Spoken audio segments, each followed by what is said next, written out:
The smell of sawdust never really leaves a man who spent 40 years building things with his hands. Even now, retired, my garage still holds that particular scent, cedar and motor oil, and something older, something that smells like patience.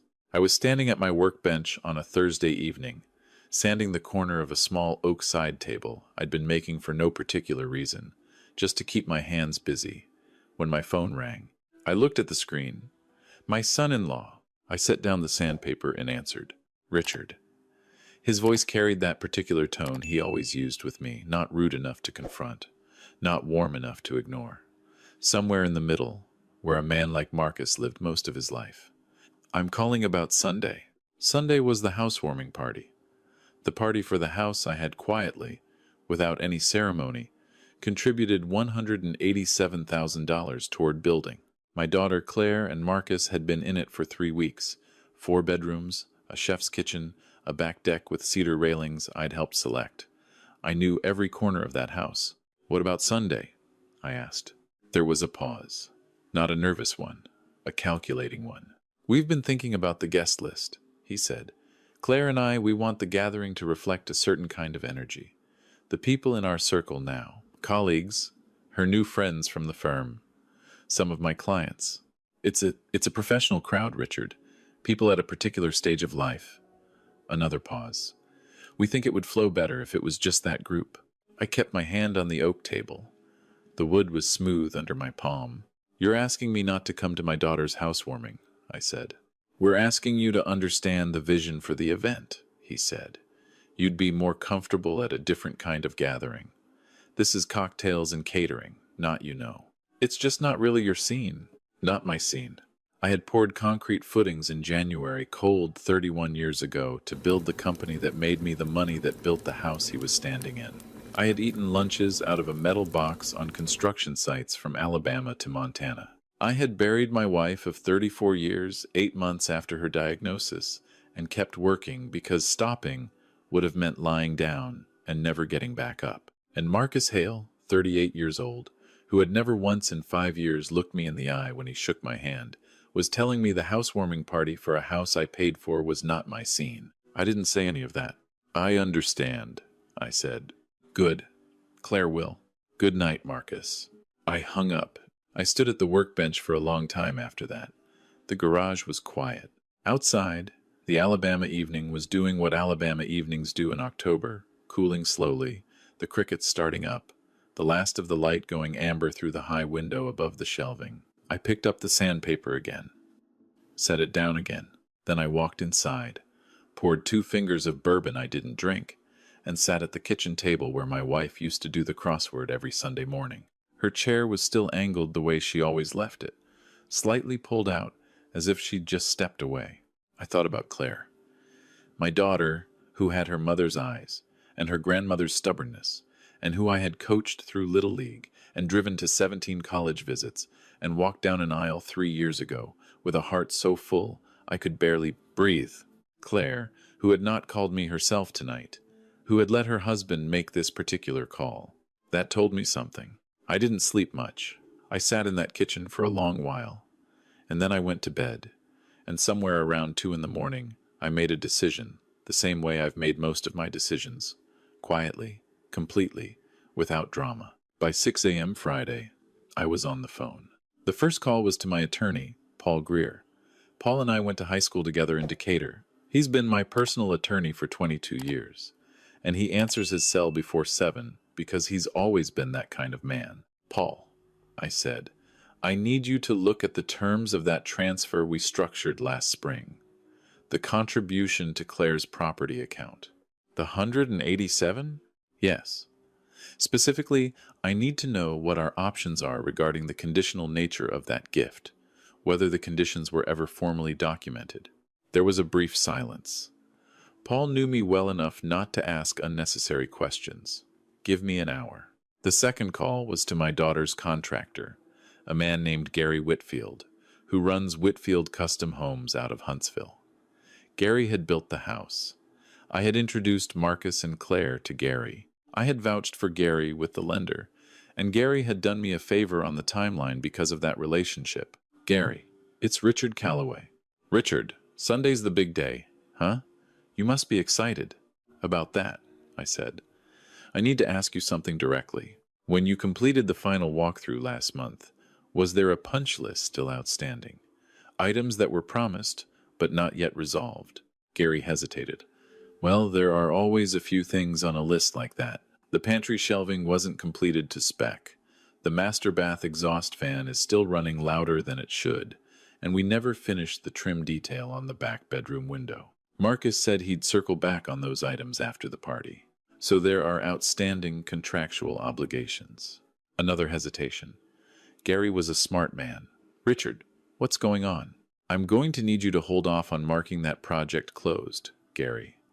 Don't process the final documentation as complete. There are items outstanding, and I want them on record. Richard, I'm not asking you to do anything improper. I'm asking you to be accurate. Are those items resolved or not? They are not, he said. Thank you, Gary.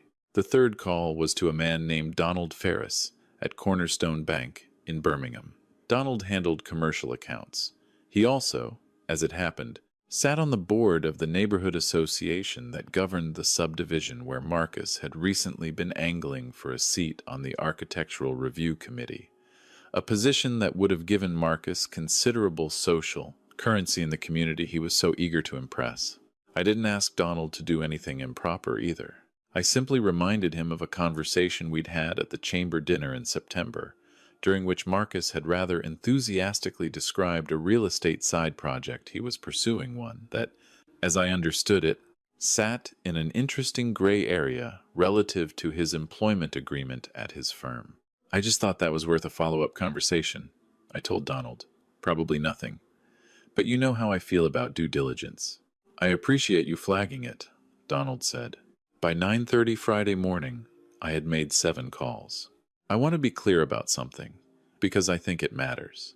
I did not make those calls out of anger. Anger is a fire, and fires are wasteful. They burn everything, including things you want to keep. What I felt sitting in my kitchen that morning was not anger. It was a kind of clarity. The same clarity I felt decades ago when a business partner tried to cut me out of a contract I'd spent 2 years building. I didn't yell, didn't threaten, didn't make a scene. I simply made sure that every door he needed to walk through in this state required a key that I held. I have never needed to raise my voice. I have never needed to. At 11 o'clock Friday morning, my phone rang. It was Claire. Dad. Her voice was strange, thin, like she was choosing each word very carefully. Marcus told me he called you last night. He did. Dad, I want to explain. You don't have to explain anything, sweetheart. I didn't know he was going to call you like that. I didn't know exactly what he was going to say. I noticed she didn't say she disagreed with the outcome. She didn't say she wanted me there. Claire, I said gently, how are you? A silence. Then, I'm fine. I want you to know this isn't about you. The party is just a certain kind of energy. I know, Marcus explained it. Dad, I love you, I said. I'll talk to you soon. I set the phone down. I went back to the garage and I finished sanding that oak table. The work was quiet and the grain was good, and by the time I was done, it was late afternoon and the amber light was back in the high window. And I felt, if not at peace, then at least like myself. Saturday, I drove 2 hours to visit my old friend Walter Briggs in Tuscaloosa. Walter and I built houses together for 15 years before he retired. We ate brisket at a place he liked on the river and talked about football and his grandchildren and a fishing trip we'd been planning for 3 years and never taken. I didn't mention Marcus, or Claire, or the housewarming. I didn't need to. Walter had known me long enough to understand that when I drove 2 hours to sit with him, I was processing something, and that the processing didn't require his input. That's the thing about getting older that nobody tells you when you're young. You develop a tolerance for your own discomfort. You learn that some pain is not an emergency. You learn that silence is not the same as absence, that patience is not the same as weakness. I got home Saturday night and found an email from Paul Greer. The conditional gift documentation. From last spring, we had been careful, Paul and I, in how we structured that transfer. It had been recorded as a family loan with deferred repayment terms, not an outright gift. which was partly a tax decision and partly, I will be honest, because Paul had once told me, when I was describing the situation with Marcus, that a man should always maintain a posture of options.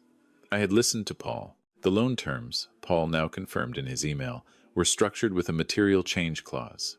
Should the primary relationship change in a way that affected the purpose for which the funds were provided, namely, the establishment of a family home for my daughter, the repayment schedule could be accelerated at the lender's discretion.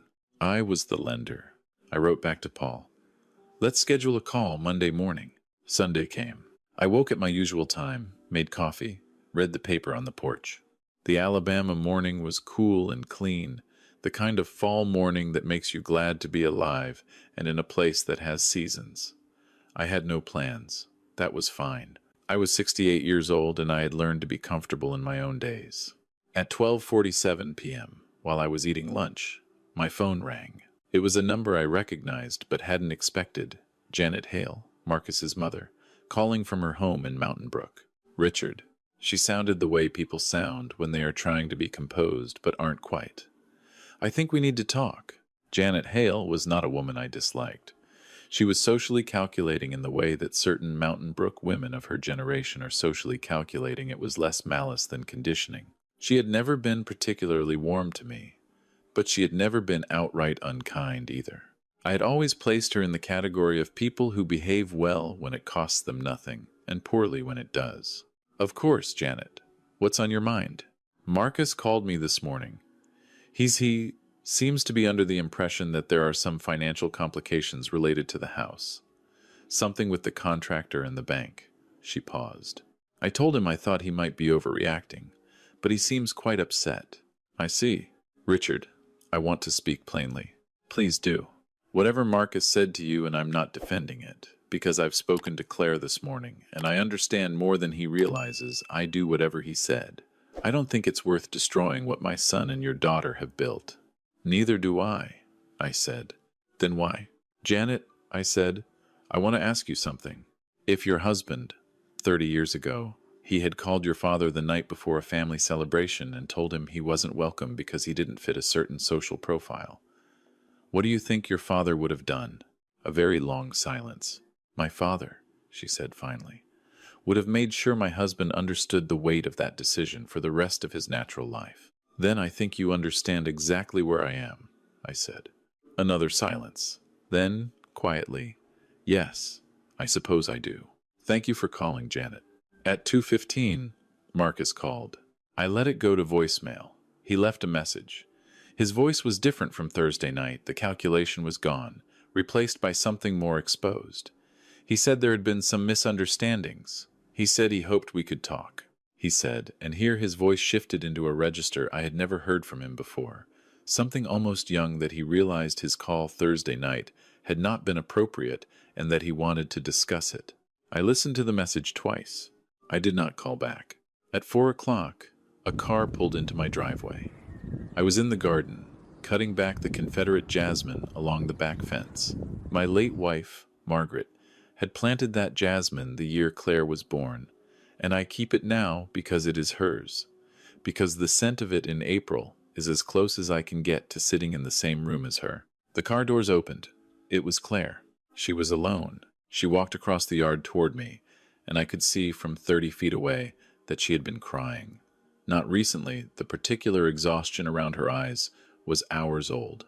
She was still dressed from the party, a navy dress I'd seen her wear before, her hair pulled back. She looked like her mother at 34, and she looked like a woman who had made some discoveries about her own life in the last several hours. I set down the pruning shears and waited. She stopped a few feet from me. She looked at the jasmine. She looked at me. "The party ended early," she said. "I'm sorry to hear that." "The caterer called at noon. Said there was a billing issue. The wine delivery didn't come, same thing. Account discrepancy. 2 of Marcus's biggest clients canceled this morning. He thinks it's related to something at his firm. Some compliance question that came up." She paused. "The contractor sent a formal notice that the house isn't documented as completed, which means the homeowner's insurance has questions." She paused again. "We had 30 people standing in the living room by 2 o'clock, and Marcus was on the phone the whole time, and I stood there. Her voice broke slightly on the last word, then held.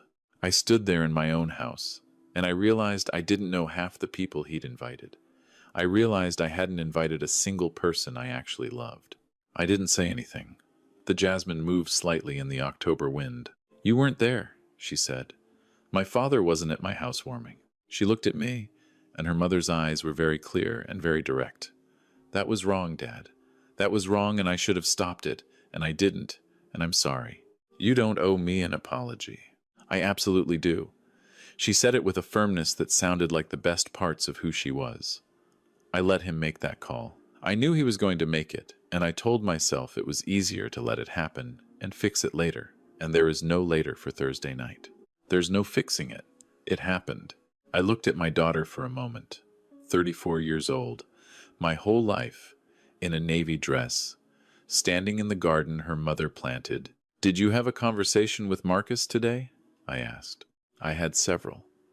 A small, exhausted sound that wasn't quite a laugh. He's been on the phone all afternoon trying to understand what happened. He doesn't fully understand yet. She looked at me carefully. "Do you want to tell me what happened?" "I made some calls," I said. I figured. She was quiet for a moment. Is it fixable? The financial things? The contractor situation?" "Most things are fixable," I said. "That's one of the things I've learned in 68 years. The question is never really whether something can be fixed. The question is what a person does while they're figuring that out. Whether they get small or whether they get honest." Claire looked at the ground, then back up. "He needs to call you. He needs to actually call you and mean it." "He's already called me once today," I said.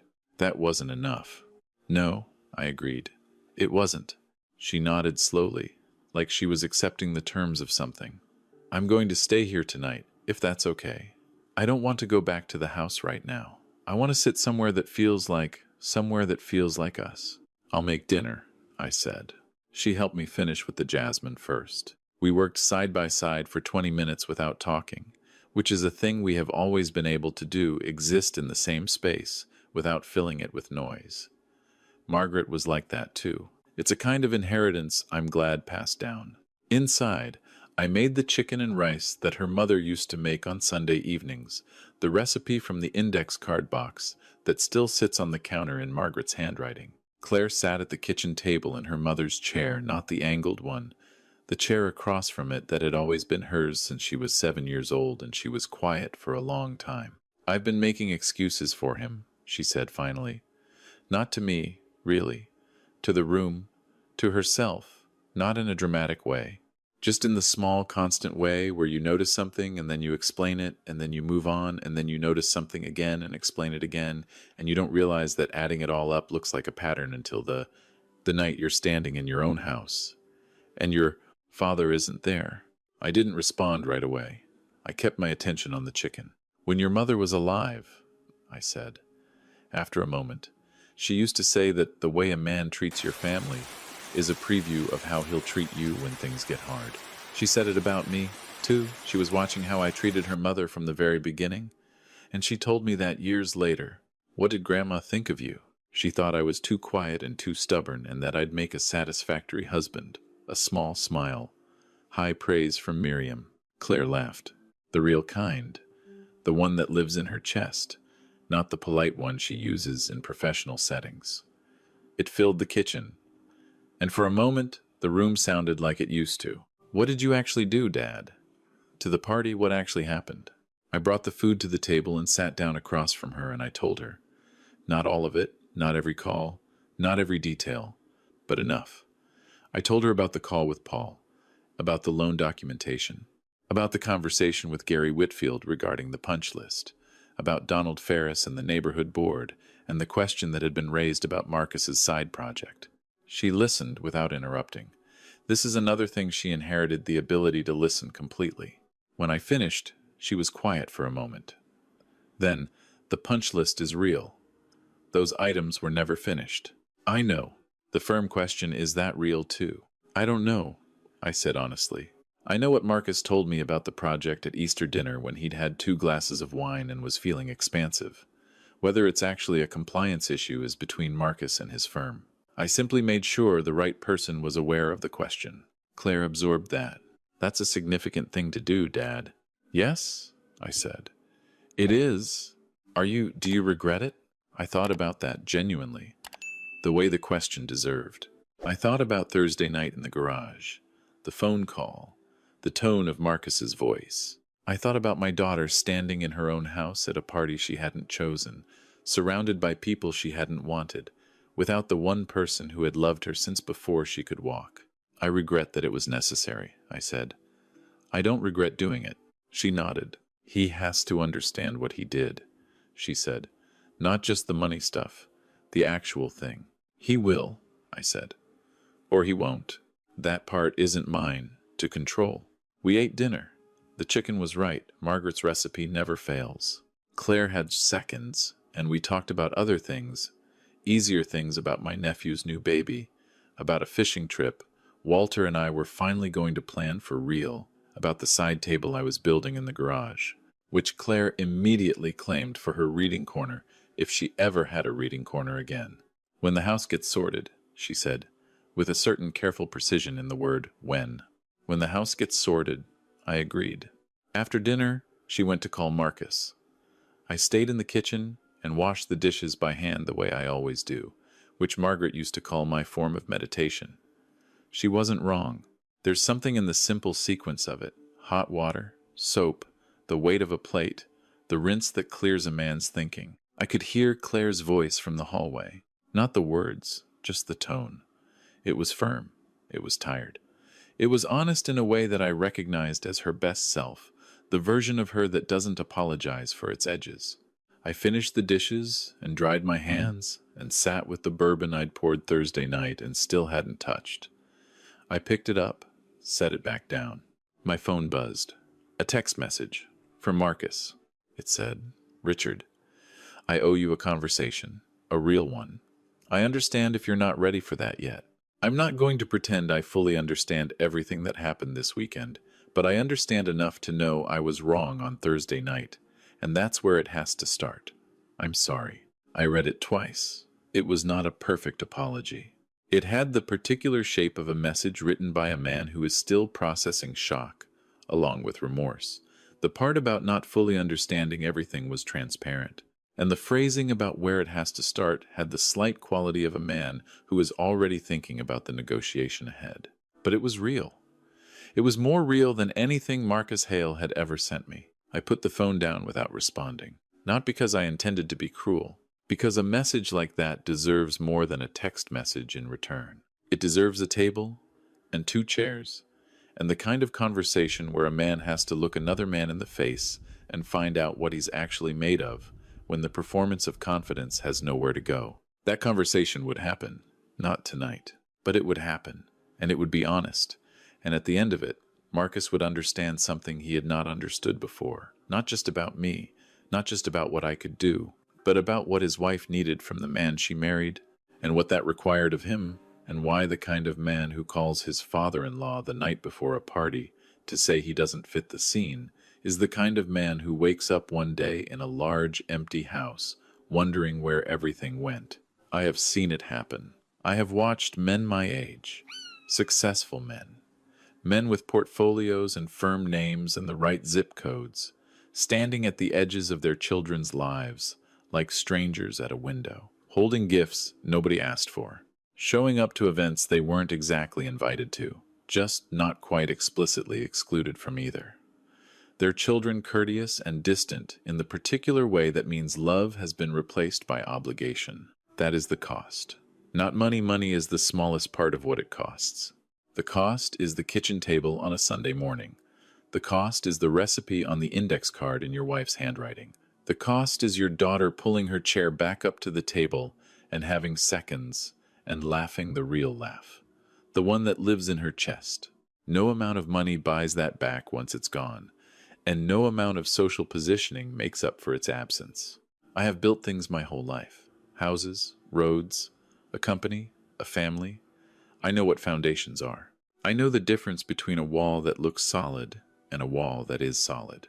I know what happens, years down the line, When a man builds on the wrong material, when he puts a beautiful structure on ground that isn't settled, when he mistakes the appearance of a thing for its substance. The cracks come, they always come. The only question is how far the building has to fall before the man inside it decides to be honest about the ground beneath him. Sunday night, 10:47, I got up from the kitchen table and turned off the lights and walked down the hall and stopped for a moment outside the guest room where Claire was sleeping. The door was closed, the light was off. She was there, in this house, in a room that had always been hers, and that was enough for tonight. I went to bed. Outside, the Alabama night was doing what it does. The crickets, the cooling, the particular quiet of a place that has been home for a long time.